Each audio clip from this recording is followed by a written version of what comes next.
Vou falar um pouquinho agora sobre a criolipólise, sanar algumas dúvidas, né? Desmistificar algumas coisas sobre a criolipólise. Então, a criolipólise, ela é um procedimento que ela gera apoptose. E o que seria isso? Seria a morte celular dessas células de gordura, né? Onde ela é fagocitada e metabolizada. Então, quando eu falo desmistificar, o pessoal acha que quando a gente faz essa criolipólise, essa gordurinha vai sair pelo xixi e por outras vias naturais.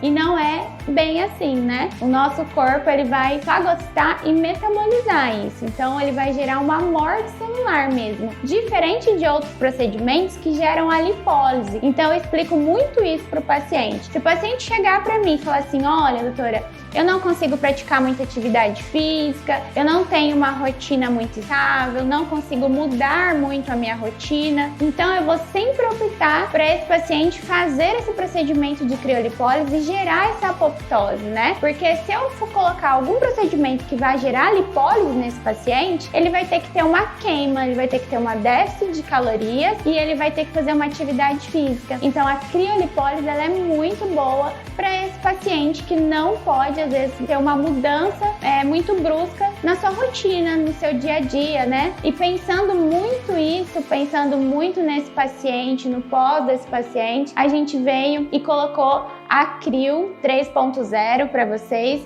Com ele a gente teve todo um estudo para gerar mais resultados a esse paciente, de forma com que ele não tenha que mudar nada da rotina dele, né? Sair dessa rotina dele, mas que ele veja sim esses resultados. Então, pensando nisso, a gente criou esse método de congelamento, onde ele entrega bem mais resultados. Então, algumas pessoas chegam para nós e falam assim, eu não quero fazer mais Crio porque eu já fiz e não obtive o resultado esperado. Então, a gente fez todo um estudo de tempo de congelamento, de como fazer, qual a forma melhor para entregar esse resultado e modelar esse paciente, porque eu sempre falo que não é só queimar aquela gordurinha, eu quero modelar aquele corpo. Então, são pontos específicos de congelamento, tempo de congelamento, e para a gente acelerar um pouquinho isso e melhorar até a parte alimentar desse paciente, a compulsividade dele por alguns alimentos, a gente desenvolveu o nutracêutico próprio nosso para ajudar e auxiliar essa perda de medida desse paciente.